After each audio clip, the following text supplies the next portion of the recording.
Organisasi Sayap PDIP laporkan Haikal Hasan ke Bareskrim Polri. Mulutnya harus diberi pelajaran. Menyayangkan apa yang dikatakan oleh Haikal Hasan karena mengeneralisir istilah ulama seakan-akan Bung Karno berhadapan dengan para ulama.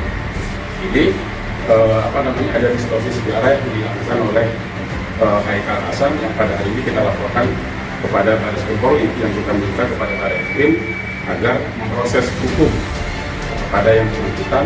Kalau ada kesalahan yang kami lakukan, ada baiknya itu ditelepon, bertanya. Saya berusaha mencari tahu yang melapor siapa, saya mau mencari alamatnya, mau berkunjung, kenapa melaporkan, kalau kesalahan saya minta maaf. Dia bilang Haikal Hasan ini orang bermuka dua, ini orang munafik. Dia kemarin keluar ingin mengagungkan istimewa ulama, mau dilekatkan dengan istimewa ulama yang dia pahami zaman Soekarno. Sejarah itu tidak bisa ditafsirkan sembarangan dan itu belum tentu benar. Karena sejarah ini persepsi manusia. Sejarah itu tidak bisa dibuat keyakinan mutlak. Karena apa? Pandangan manusia bisa terdistorsi. Tergantung siapa yang menyampaikannya. 2 minggu lalu saya bikin konten tentang betapa Haikal Hasan ini jahat. Terbukti memfitnah proklamator kita, bapak bangsa kita, penggali Pancasila, yaitu Bung Karno. Entah apa motivasinya, Haikal Hasan nampak serius betul dalam ceramah itu, laksana guru sejarah yang paham dan khatam sejarah perjuangan bangsa. Mulut Haikal Hasan menyemburkan fitnah yang berbahaya.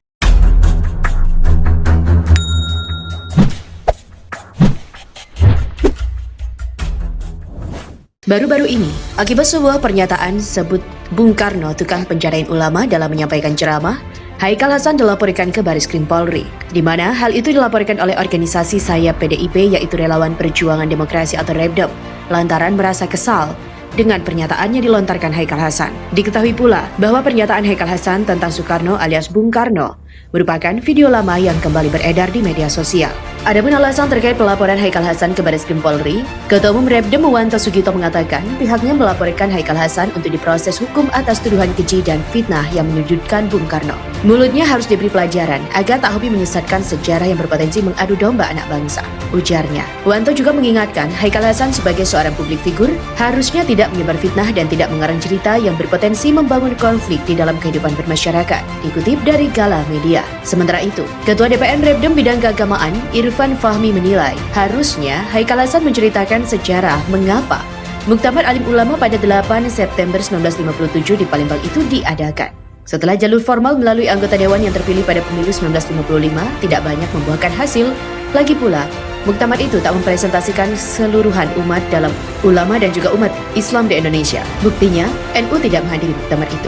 Hal senada juga diutarakan oleh DPN REPDEM Bidang Politik dan Ideologi Simpson Simanjuntak di Bareskrim Polri. Menurut Simpson, situasi politik setelah proklamasi kemerdekaan dan pada tahun 1950-an penuh dengan tekanan situasi yang sangat tidak stabil. Indonesia sebagai negara yang baru saja memproklamirkan kemerdekaannya diterpa dengan berbagai macam pemberontakan dan juga konflik politik lainnya, sehingga pada masa itu dibutuhkan ketegasan sikap bagi siapapun yang mengancam NKRI dan juga kestabilan negara. Sebelumnya, video lama Haikal Hasan kembali viral beredar menuding Bung Karno tukang penjarain ulama dan menyinggung soal ijtima ulama pada tahun 1957 di Palembang, Sumatera Selatan. Haikal dalam video itu juga menuding Bung Karno bersama PNI dan PKI-nya serta para nasokomnya mengejek para ulama yang sedang melakukan muktamar pada tahun 1957. Kata Haikal Hasan dalam video itu, Bung Karno menuduh pertemuan rapat muktamar itu merupakan pertemuan bersifat amoral. Dan inilah 5 kontroversi Haikal Hasan seteru dengan Habib Kribo diusir hingga dilaporkan ke polisi. Haikal Hasan Baras, pendakwa yang khas dengan logat Betawi itu, memiliki nama lengkap Ahmad Haikal bin Hasan bin Umar bin Salim bin Ali bin Syekh Ali bin Abdul Baras. Haikal sendiri kelahiran 21 Oktober 1968 dan berusia 53 tahun. Haikal Hasan beberapa kali menjadi bahan perbincangan warganet berkaitan cuitan-cuitan yang dilontarkan melalui akun media sosial Twitternya dan saat memberikan ceramahnya. Setidaknya, publik ingat dari Haikal Hasan adalah pernah menjadi salah satu juru bicara tim kampanye Prabowo Subianto dan Sandiaga Uno di Pilpres 2019. Kala itu, ia sering berceramah di berbagai daerah untuk mengkampanyekan pasangan Prabowo Sandi. Jauh sebelum itu, nama Haikal mulai mencuat saat muncul aksi Masa 212 pada tahun 2016 lalu.